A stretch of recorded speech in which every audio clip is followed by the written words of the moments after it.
Welcome to the PRFFP podcast. This week we have Trevor Smith, the one and only Trevor Smith, creator of titles such as Area 50 Love and Unsightly Zombies. Trevor, how are you? I'm doing great. How are you? Man, I'm just hanging out. I've been excited about this interview all week.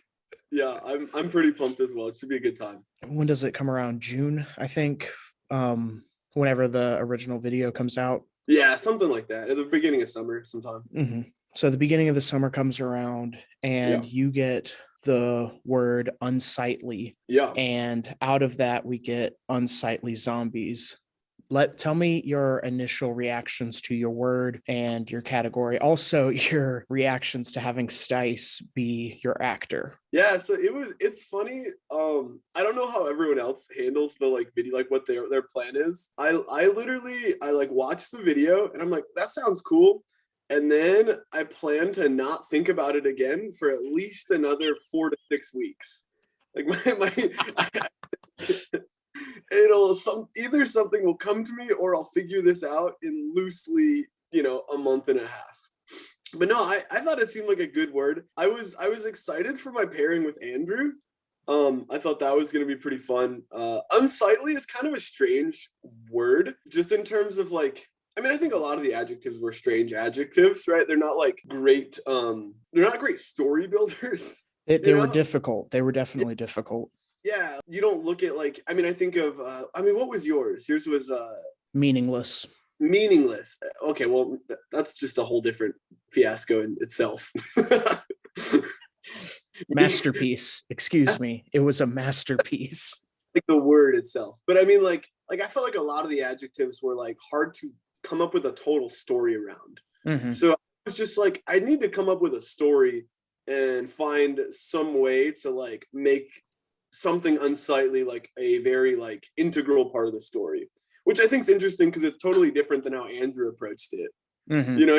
What's the most unsightly thing that I can think of and go that route. We just kind of had different ideas about it. The recording of this is after his episode has already come out. Did you listen to it by any chance?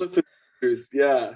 Do you have any responses to, he said that he would not be able to beat you in the unsightly category because you would go to lengths and depths that he was not willing to go to. Yeah, I mean, I think to quote him, he said that if we're going sexual, I couldn't beat Trevor. I think that was the exact quote, something along those.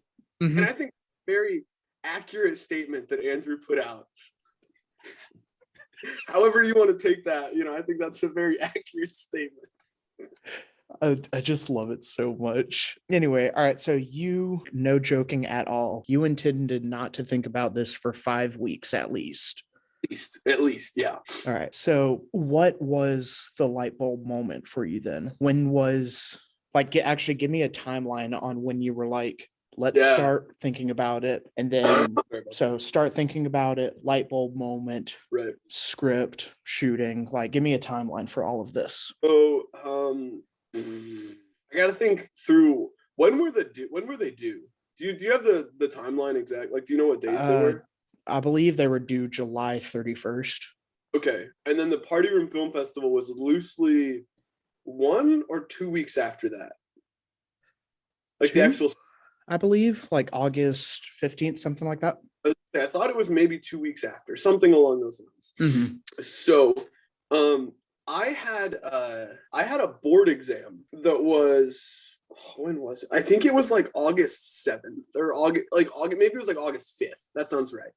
So it was about a week and a half before the screening. And I'll be honest with you, I hadn't even considered what my film was going to be until after until August 5th was probably when I started actually thinking about it. Mm-hmm. So I was already a week late before I even began thinking of ideas. When I remember actually, it's going to kind of go on a tangent here for a sec, but Stice had reached out to me and he was like, how do you want, me to do something for your film? What are you thinking?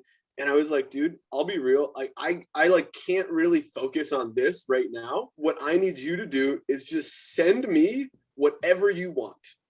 Whatever you want. Just record yourself doing anything. I don't care. You could be eating a jar of mayonnaise. I don't care.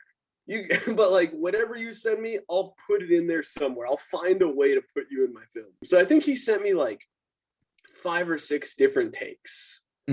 I remember the messages you said, send me 3 videos and I will work with what you got. Yeah. I believe that was like the exact message. You're like, just send me 3 videos. I'll work with it. I'll figure it out. Yeah. I had no idea what my film was going to be. Not even a clue. And so I had like my board exam on that, on the August 5th or something like that. And then the next day we packed and we flew out on like the 7th we flew to actually Wilmore, and we went and we stayed with Paul and Riley, and we stayed with my wife's sister in Louisville as well. So we were in Louisville first, and then we went to Wilmore to see Paul and Riley, and then we went on like a vacation to like North Carolina. Like we were like in the mountains for a bit. And so when I got to Louisville to see like my wife's sister, like when we were there, I started like trying to think of ideas, because I kind of wanted to get the filming like done, get the whole thing cracked away before like the vacation.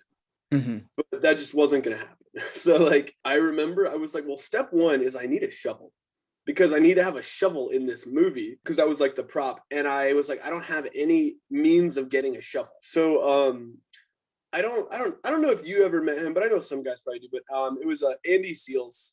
He like lives across the street from my wife's sister. So he let us like steal one of his shovels, and I had no plans for the shovel. I just knew that like step 1 is I needed a shovel. So I carried a shovel around for like a couple days, like almost a week. I just brought a shovel with me, trying to figure out like what am I gonna film. And I think my initial idea was really bad. And it was going to be like, I was going to call it the unsightly shovel. And it was going to be like the ugly duckling, but about a shovel. And I was like, this is the worst idea I've ever had in my life. No. You don't get to say that and then move on. Page 1, unsightly shovel. What happens? I think it was literally going to be a guy's going to like dig a hole in his backyard, and he goes into the shed and there's just a bunch of shovels, and one of them has like poop and stuff on it and it's really nasty. So he keeps taking all the other shovels, and they were all gonna break until eventually the only shovel left was the nasty one, and then he was just gonna give up on digging the hole. That was So it doesn't even become a story about like you'll get your turn. It becomes you're ugly, you're screwed, sucks to be you. Exactly right. Well, I mean, I think it's something that's too right. Like everyone talks about like the idea of like you want it. There has to be like a aha funny moment for like most of the stories, like something they didn't see coming. And I think you would expect that he's like, okay, I'm a take the shovel and whatever. No, he just, nope, that's it. End of the movie. I'm not using that shovel. Like, you wanted it to be unsatisfying, and the joke is that there is no joke. I like it. Yeah, exactly. I think that probably would have still won. Still would have won the category. Would the shovels have talked? No, I don't think so. I don't even know if there would have been any speaking in the. I think it would have been a silent film, maybe some sounds. Would it still have been 5 minutes long? Oh, not even close. It probably would have been. Well, do you remember my film from the first year? It was like 20 seconds. It was so short. And I say 45 seconds with like credits. Like it would have probably been like maybe a minute and a half. Oh, that's really funny. Yeah. Okay, so you get the idea, or not the idea, but you have an original idea. It eventually changes to the masterpiece, Unsightly Zombies. I think it was just the more that I thought about it, I was like, I mean, it would be like funny and it'd be really easy to make. There's a part of it that's like, I don't know. I have like this like style from my films that I've made where they're just so ambitious. They're just far too ambitious for like what I realistically can put together. And if I did this other film, that's actually something I could do, right? I could make that. That would not be hard. It would take me 25 minutes to film and edit. Like it would be very, very simple and easy, and I could turn it in. But that's just kind of not my style at this point. So I was like, no, that's not ambitious enough. So I need to go for more. So that's when like I started thinking about more things, and a couple days pass. We're driving out to North Carolina, and I'm thinking more about it. And part of my mindset, this is going to sound silly. I want my film to be funny. I want it to be good. And Jacob, let me ask you, if you could only make one person in the Party Room Film Festival laugh, who would it be? Probably Zach Adam. Zach Adam. There we go. And what does Zach Adam love? He loves the horror. He loves zombies. Yeah. So I was like, if I can make Zach Adam laugh, that'll make everyone laugh, because everyone loves listening to Zach. Yeah. So I was like, okay, I could do probably something with zombies. You know, there's a zombie angle with a shovel, right? Maybe some unsightly zombies, like an ugly zombie, you know? So I started thinking through, and I don't even remember like where I came up with the idea, but I was like, what if I ran it like a video game, you know, like a first person shooter? Like everybody played Call of Duty Nazi Zombies as a kid. Mm-hmm. And I was like, I could literally just name it like Call of Duty Unsightly Zombies. Just pretend it's like a first person shooter and their weapon is a shovel. And I was like, this feels perfect. It's like so ridiculous, and I'm gonna have to like put these graphics in, and I have no idea how to make any graphics. Mm-hmm. And the best part is, as I was thinking through it, is I was like, I don't want my filming to take too long, because like I'm already like on our way to vacation, and so I was like, I can literally film myself doing stuff and then just loop it. Because like, you know, I can just loop it over and over and over and over again, and it will look like cutscenes. You know what I mean? So I will cut in here just to give you some statistics. Mm-hmm. I watched it today, and barring opening dialogue from the director, once we get into the actual gameplay, there are about 80 cuts in the film. Now, there are only 10 unique shots in the film, though. Yep. Like it's 80 cuts, but it's just 10 of them that are repeated. That is exactly correct. I remember when Paul and I were filming, there were so many times Paul was like, do you want to get that from like another angle? Or it's like, no, I don't think so. I think that's good. Like, we're just gonna roll with that. Paul said at the night of the festival, he said, that was probably the easiest project I've ever acted in. He was a really great director. Yeah, it was the filming, in all honesty, it was definitely less than an hour. Okay. It was maybe less than 45 minutes to like get everything filmed. All right, so less than so let's say about 2-3 days to come up with the idea, the film, about an hour to film. How about editing? So I was using Paul's laptop because we were like on vacation. We were at a place. It probably took me, I don't know, maybe I'm thinking too less, but I want to say like 3 to 5 hours in that ballpark. And it was mainly because I had no idea how to use, was it Pro Presenter? Is that the good one? I don't know. I don't know. I use Premiere Pro. I believe Pro Presenter is the PowerPoint thing. Yeah. I don't. Yeah, it wasn't Pro Presenter then. Whatever the Premiere thing is, that was Premiere Pro. And I didn't know how to do anything. Every time I needed something, I was like, "Hey, Paul, can you show me how to move this or change?" Like I like it was. Yeah, I didn't know a whole lot that I was doing, but we got there. Yeah, it absolutely looks great. So what did you use last year if you were using green screen and different different layers? What were you using last year? So last year I was on one of my externships. So I was off in the middle of nowhere in East Texas. I was in a little tiny town called Carthage. I actually this blanket right here, it's green. Mm-hmm. I took my mattress and stood it up against the wall and hung this green blanket off of it, and then I stood in front of it and pretended to be a mouse. Mm-hmm. And then I think I just use iMovie, but iMovie doesn't give you enough layers. It only gives you like 3 layers. Mm-hmm. So as I was like adding more layers, what I had to do is every time I would put the 3rd layer in, I would have to export it. Oh yeah. And then bring it back in as like the base, and then put 2 more layers on, and then export it again. Mm-hmm. And so if you look at it, you can, like my one from, this is from last year, you can see like different layers are way grainier than others because I had to keep exporting it and then like bringing it back in. So It was definitely better to not have to do that. I didn't know what I was doing, so it took a long time. Yeah, Premiere Pro is a lot of fun. I had to learn it this year too. Yeah. I'll tell you one thing that you did that I was not able to accomplish. I could not figure out for the life of me how to put blood in Premiere Pro. I could not figure out because I wanted it to be whenever he like slashed the throat, I wanted it to be like just super gory, but I couldn't figure it out. So you do have me beat in Premiere Pro. The Google machine was clutch. I downloaded it from some random website and just plopped it in there. And I will say one thing, since I had so many looped cuts, it was really nice that so when the first zombie like comes up and he kills it, because I think he kills 3 zombies, isn't it? He kills 2. And then the other one comes up. Mm-hmm. Okay. And then the third one kills him 3 times. Right. Yeah. We gotta get those 3 hearts, So once I like had it and I had the audio, I could just clip and like, like great, the length of my film just doubled. All I did was press. And so that was literally what I was just copying and pasting the whole thing. Oh my God, you're so annoying. It was great. It was perfect.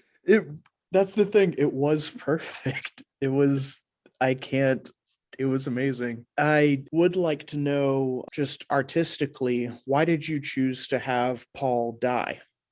Why take away all of the hearts and have a game over? Why not have a happy ending where he wins? The correct answer is strictly because I had no idea how to say, if you ain't first, you're last. And so I was like, well, we're just going to say that you suck. So if you ain't first, you're last, or whatever. I think I said like that was pitiful or something like that. But yeah. They say if you ain't first, you're last, but that was pitiful. Yeah. So like I was in my mind, I was like, well, I mean, I guess I probably could have also used the same line for winning, but it seemed funnier to use it for losing. It was really good. Also, I didn't know what to do with the game moving forward, because technically like that was the very beginning of the game. Mm-hmm. And if you win, then I have to like do more. If we just go game over, we can just call it a day. So you were like, all right, I don't want to do multiple levels to this. I want to kill them level 1.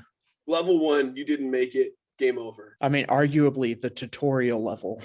Yes, yeah, pretty much.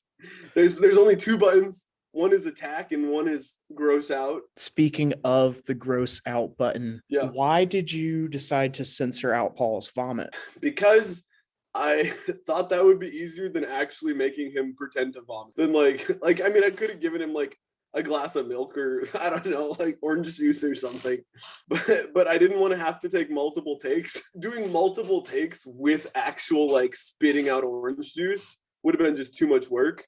So I just figured I would just have him pretend and I would just put a little censor bar over it. It was great. That's a really fun thing when watching your film, is that if you look at Paul's face, he has this weird little smirk. Whenever he vomits, he like comes up and he's just smiling really hard. I did not laugh. Yeah. I imagine that it was very difficult to not laugh on set that day. There was a lot of laughing. Yeah. And there was also, so the setting was like the house that we were staying at. Like he like knows someone that like had a house like out there, and they were just letting us like stay there. But there's like a balcony above us, so we're underneath it, and the air conditioner is actually like right there.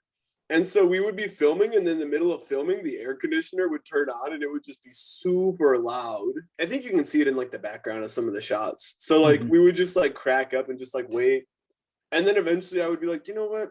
We're probably just going to put audio over this anyway, so it doesn't matter. So we just like would move forward with it. But yeah, it was a lot of fun. I think the score of the video game loops 3 times during the video. Right.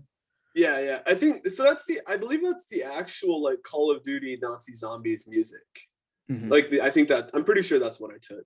I couldn't tell you. That's fair. Someone dedicated to the game probably could tell me, but. So this is based on Call of Duty Nazi Zombies, like very loosely, yeah. Very loosely.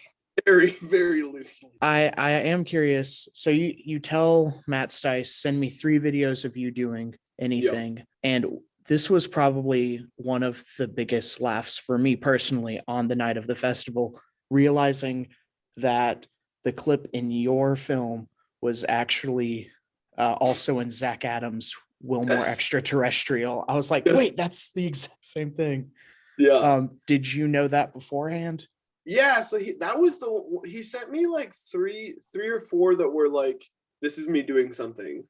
And then he sent one that was hey, and it might not be the exact same. I think he's like wearing the same clothes. Like, I think if you hear the audio, it's different audio, but like he's in the same spot doing the same thing with a book. So I don't same clip, but it's close. And he was like, if you want to use this, like I play like an architect in Zach's film, and we can like, if you want to, you could, put this in, and then we would have a little like, a little bridge between our two films. And so it kind of came down to when I was looking at all the clips, that was the one that I thought looked the best for me, like putting a little captain hat on him and then dubbing the voice over. What were the other clips that he sent you? I mean, it was like one of him saying, like, if you ain't first, you're last. One of them was him going, no, no, no. And then there was the one at the very end, or the one that I used of him where I raised the pitch on his voice, and he's going, ah. He's like yelling.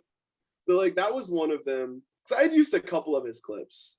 I don't remember exactly what he was saying. I think, no, it was like he was saying, like, I've been an architect for 10 years. I can tell you that statement holds no grounds, or something along those lines. And I was like, I don't know anything to do with an architect, but we're just going to put you in here and just put words over top. So the zombies and the first two zombies that Paul kills, they are both married.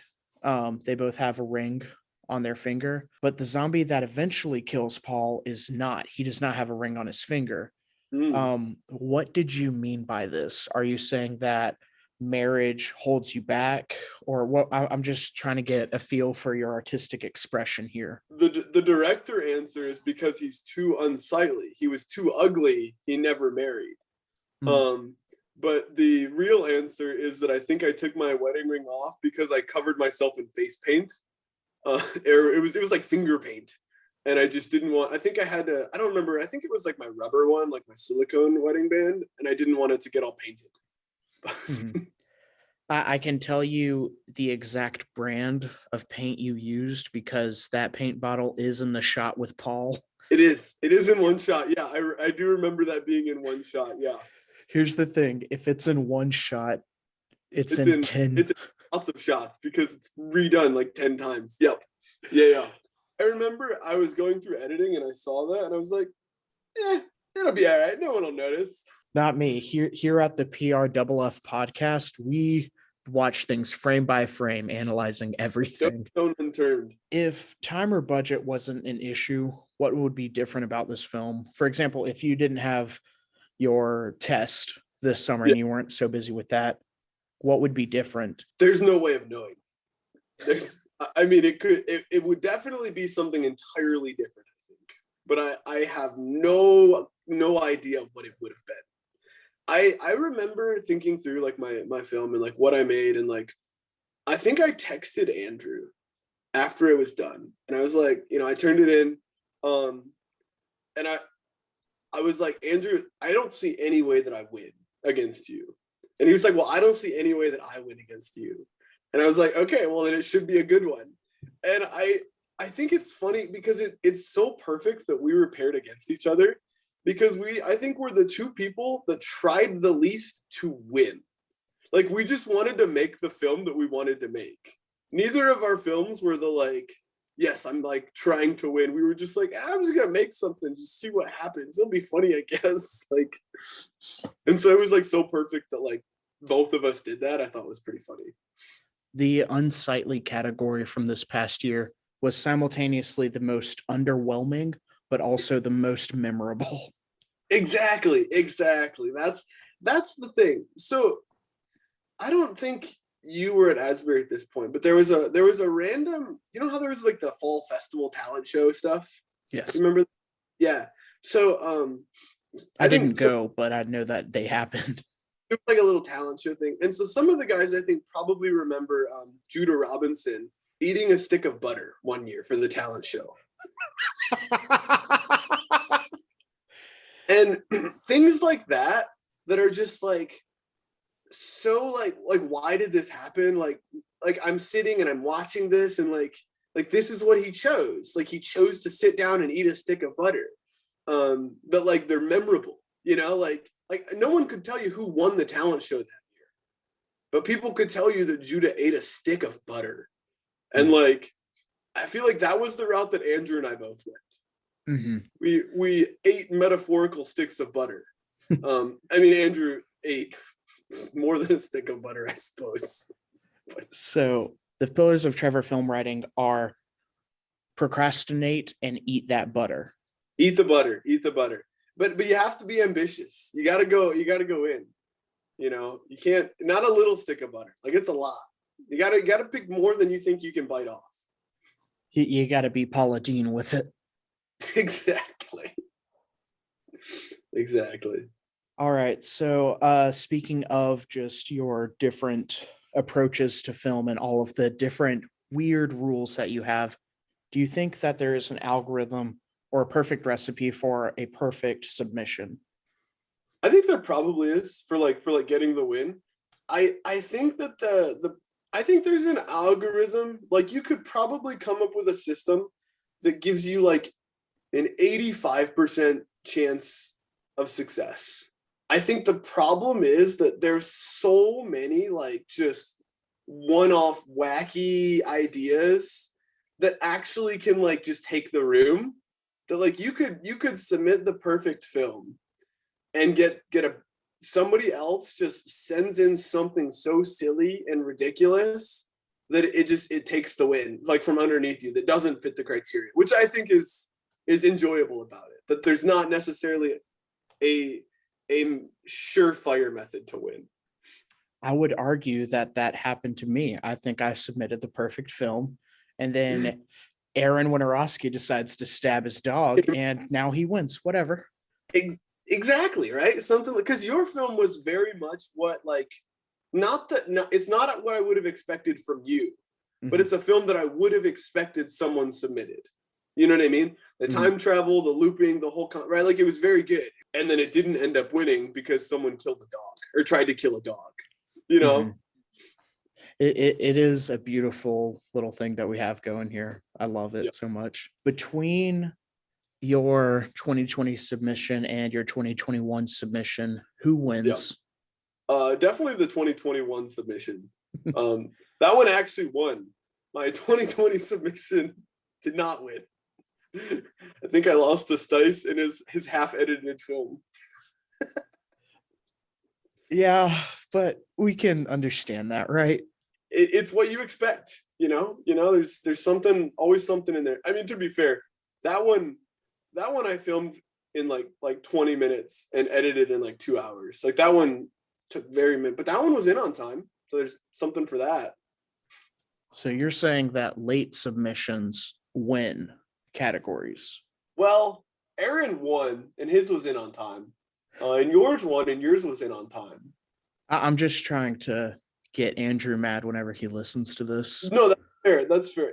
What I'm saying is that, and I think I actually told Andrew this when I texted him and I told him, I was like, I can't get something in on time. And when I said, I was like, your options are, I can get something in on time. And I think specifically I said, either like if you want it in on time, you will get a low effort, low ambition project. And if you let me turn it in late, you'll get a low effort, high ambition project. It's still going to be low effort, but actually what I try and accomplish is going to drastically change if you let me turn it in late. And so that's why he was like, yeah, it's fine. Just turn something in late, you know? So after we've seen the green screen with the mice, and then this year we are entering first-person perspective for films, or first-person perspective for a video game. What does 2022 hold? Do you have any concepts that you're playing with for next year? I don't. I'm considering the options of a Trevor film cinematic universe. I've dabbled for years now with the concept of Area 52, love.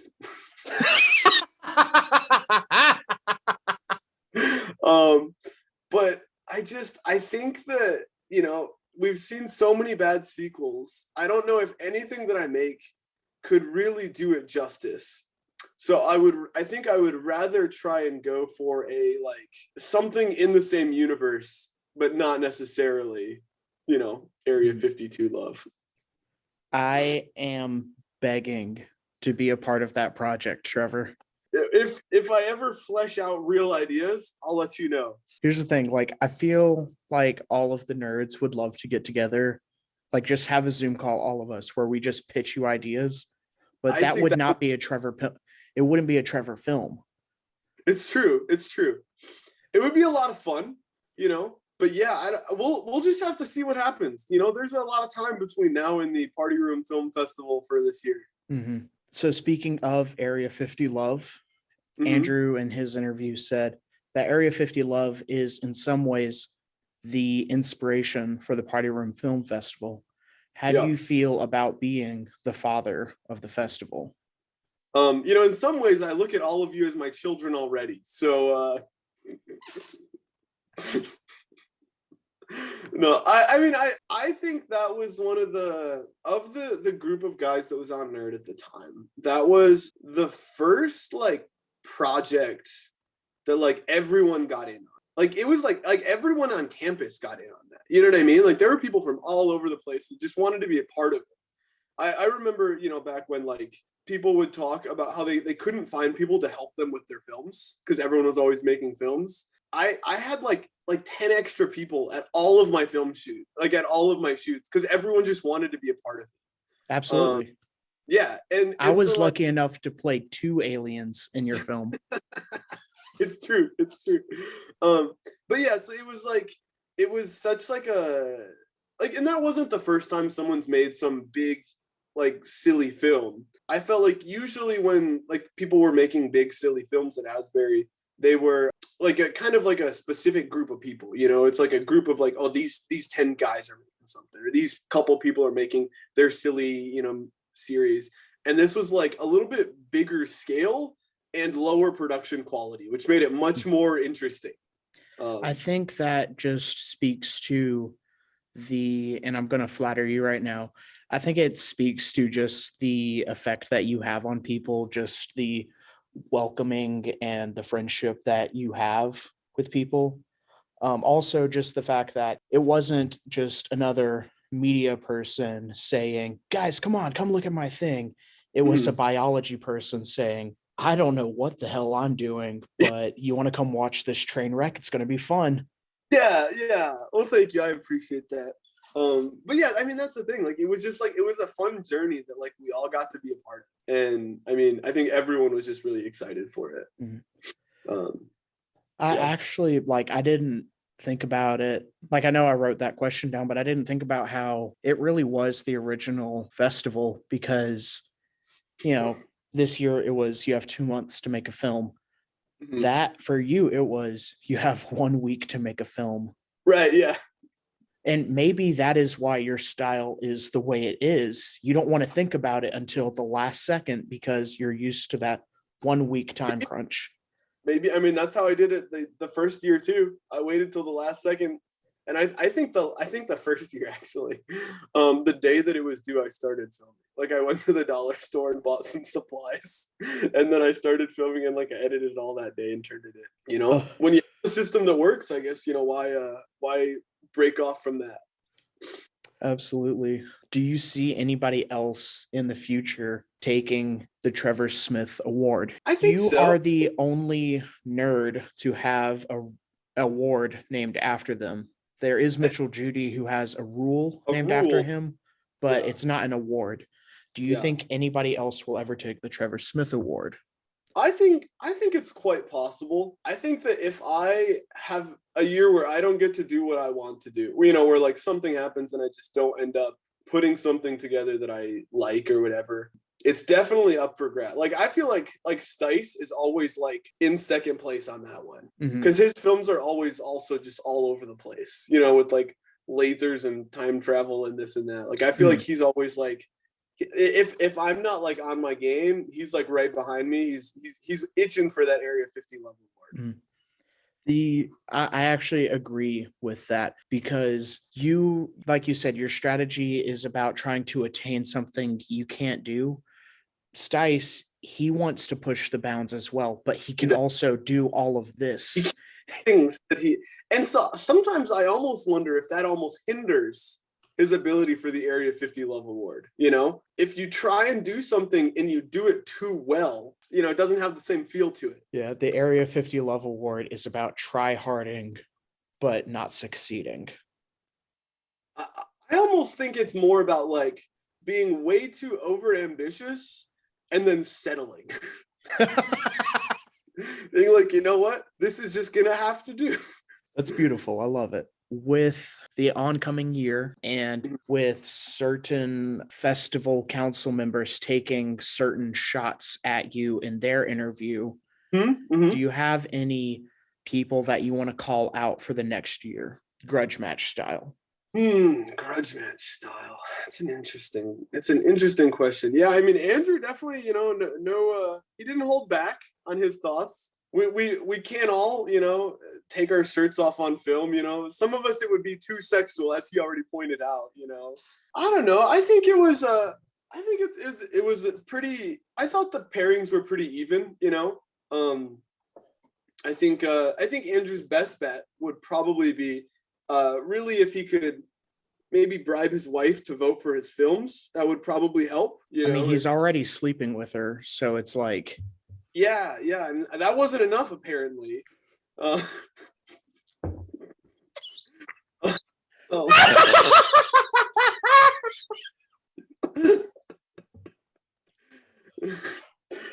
So, but yeah, I think that would probably help his chances a little bit. No, I think I don't have any like real shots to fire at people. I think as long as you sub film, you stand a pretty good shot.